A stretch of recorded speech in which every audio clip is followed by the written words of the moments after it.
కృష్ణాపూర్ నుంచి వేమగిరి వెళ్ళే మార్గంలో బ్రాండిక్స్ 2 బస్సు ఏ షిఫ్ట్కి వెళ్తుండగా 4 గంటల సమయంలో బస్సు స్టీరింగ్ బోల్ట్ ఊడిపోయి స్టీరింగ్ లోపం వల్ల బోల్తా పడి సుమారు 27 మందికి గాయాలు అవ్వడం జరిగింది.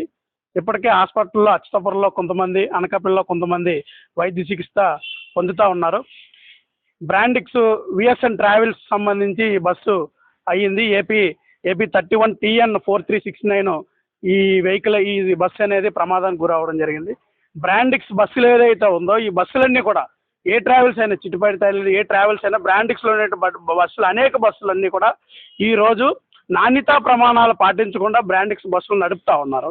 దీన్ని నిర్వహించడంలో బ్రాండిక్స్ యాజమాన్యం లోపల కూడా ఉన్నాయి. అనేక రకాలైన బస్సులు ఫిట్నెస్ లేకుండానే తిరుగుతూ ఉన్నారు. రెగ్యులర్గా ఫిట్నెస్ చెకప్ అనేది జరగట్లేదు. అందువల్లనే బ్రాండిక్స్ బస్సులు ఎక్కువగా ప్రమాదాలకు గురవుతూ ఉన్నాయి, ఎక్కువగా అనేక రకాలైన ఇబ్బందులకి గురవుతూ ఉన్నాయి. దీనితో తోడు ఆ బ్రాండిక్స్ కంపెనీలో టార్గెట్లు, ఏదైతే డ్రైవర్లు ఉంటారో పలానా సమయానికి తీసుకురావాలని టార్గెట్లు పెట్టడం వల్ల ఈ డ్రైవర్లు కూడా ఫాస్ట్గా వెళ్ళడం వల్ల ప్రజలు కూడా భయాందోళనకి గురవుతూ ఉన్నారు.